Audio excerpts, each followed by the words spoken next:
Hello everyone! Welcome sa channel ng inyong Lola Ma-cel, isang bona fide lakwachera, panadera, foodie, at pachamba na cook.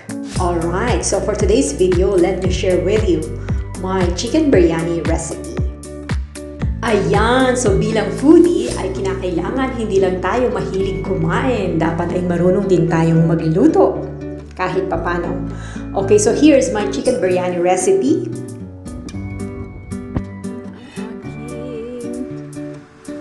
Luto na chicken ko sa dinner. Sarap. So, ang chicken biryani ay isang Mid-Eastern dish. This is a one-pot dish, meaning meron ka ng kanin, meron ka pang ulam. And here are the ingredients. So, marami pong spices ang ating kailangan. And of course, ang isa sa number one spice ng ating chicken biryani ay ang tinatawag na Biryani masala. Okay. Para po sa ating chicken biryani recipe ay kasabay na pong inihahanda ang bigas. Maghugas ng 2 cups of long grain rice, ibabad sa mainit na tubig and then set aside. Next, here I am chopping 1 cup of parsley and a few leaves of mint leaves. Okay, so chop nyo lang siya together. Finely chop these greens. Then, nakita nyo naman ang madami kong sibuyas kanina. Slice like 2 big onions, fry it. So unahin muna natin iprito ang ating mga sibuyas hanggang siya ay maging a little bit golden or caramelized. Pero hindi naman to. Kailangan po natin pag tayo gumagawa ng mga Mid-Eastern dish, huwag magtipid sa sibuyas. Nasa sibuyas po ang sarap. Okay, here I am sauteing just a few tablespoons doon sa aking ipiniritong sibuyas para hindi na ako magkayat pa ulit. Okay, so saute it. Sinama ko na rin po dyan ang a few cloves of garlic. So diniktik na bawang ay kasama na pong igisa.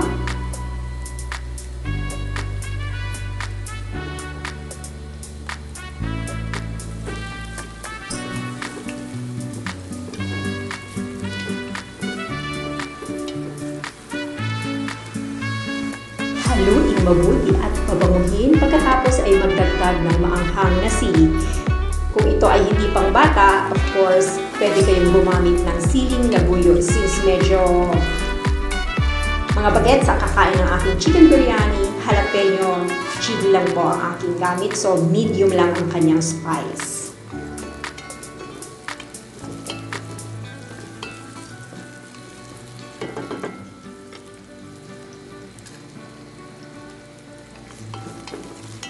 Igisa ng mabuti ang ating sibuyas, bawang at jalapeno. Pagkatapos ay idagdag ang mga spices, ang yellow turmeric, ang curry powder at ang biryani masala at ang mga herbs. So let's make sure na lutuin ang mga powder na ito, okay? That's my secret. Whenever I'm using turmeric, iginigas ako po ng maayos para hindi mahila. Okay, so idagdag na po natin ang ating chopped parsley and mint. Lutuin mabuti kasama ang ilan sa mga spices. Don't worry, ililista ko po ang mga ingredients. Okay, so idagdag ang ating manok. Medyo naigisa ko na saglit ang aking manok because I don't want malangsang manok or karne. Binabad ko yan sa lemon and paminta, tapos iginisa ko bago ko igisa ngayon dito. Here, I am adding all of the other spices like pepper, cumin, coriander, biryani masala, paprika, curry powder. So, igisang maayos at let the chicken absorb all of these lovely spices. And then, magdagdag po tayo ng 1 pack of tomato paste. Papulahin, igisang mabuti upang lalong sumarap ang lasa ng ating chicken. Paalala lang po kung kayo gagawa ng chicken biryani, make sure at least 1.5 na manok ang inyong iluto kasi masarap to.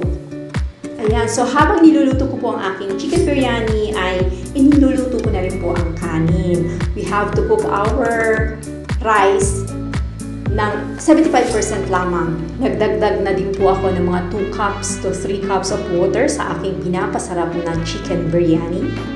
Pakuluin mabuti hanggang sa lumapot. And then, we are going to add 1 cup of fresh yogurt. Yan, so habang pinapakulo ito at pinapalapot, yogurt will make this dish yummy.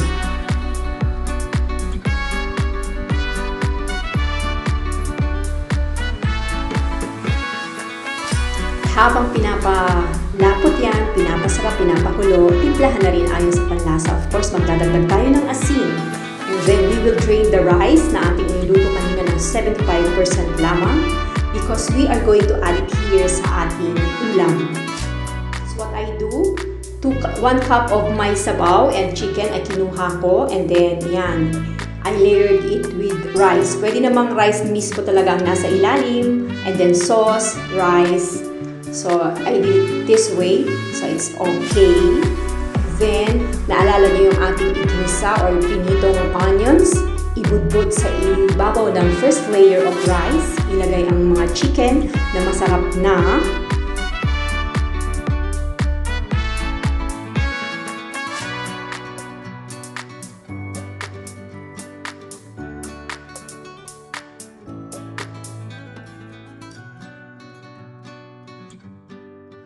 Yan, so matapos kong mailagay ang 5 pirasong masasarap na manok, add a little bit of sauce.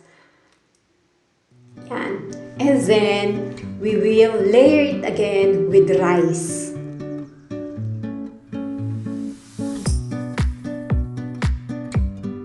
Yan, layer it with rice.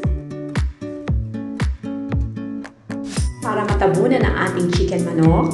And then, ibudbud muli ang natitira pang caramelized onions. Yan. So remember, the rice is only 75 to 80% cooked. Okay, ngayon, top layer na kasi ito, sprinkle with saffron water. Pampaganda ng kulay at may natira pa akong sauce, sprinkle it on top, that's alright. And then, inin ito hanggat ang ating kanin ay maluto. So, low fire lamang po dahil tayo ay mag-iin-in ng ating kanin. At hindi makukumpleto ang chicken biryani without the yogurt and cucumber salad. Okay, so napakasimple lang. Kumuha lang ng 1 cup of yogurt. Add it sa ating chopped cucumber. Lagyan ng ating yogurt ng 1 tablespoon or a few leaves of mint. Ilagay doon sa ating salad. And voila! As we are waiting for our chicken biryani. Ayan. Pag tayo ay naghain na, meron na itong kasamang salad. Yan. Presenting to you my chicken biryani.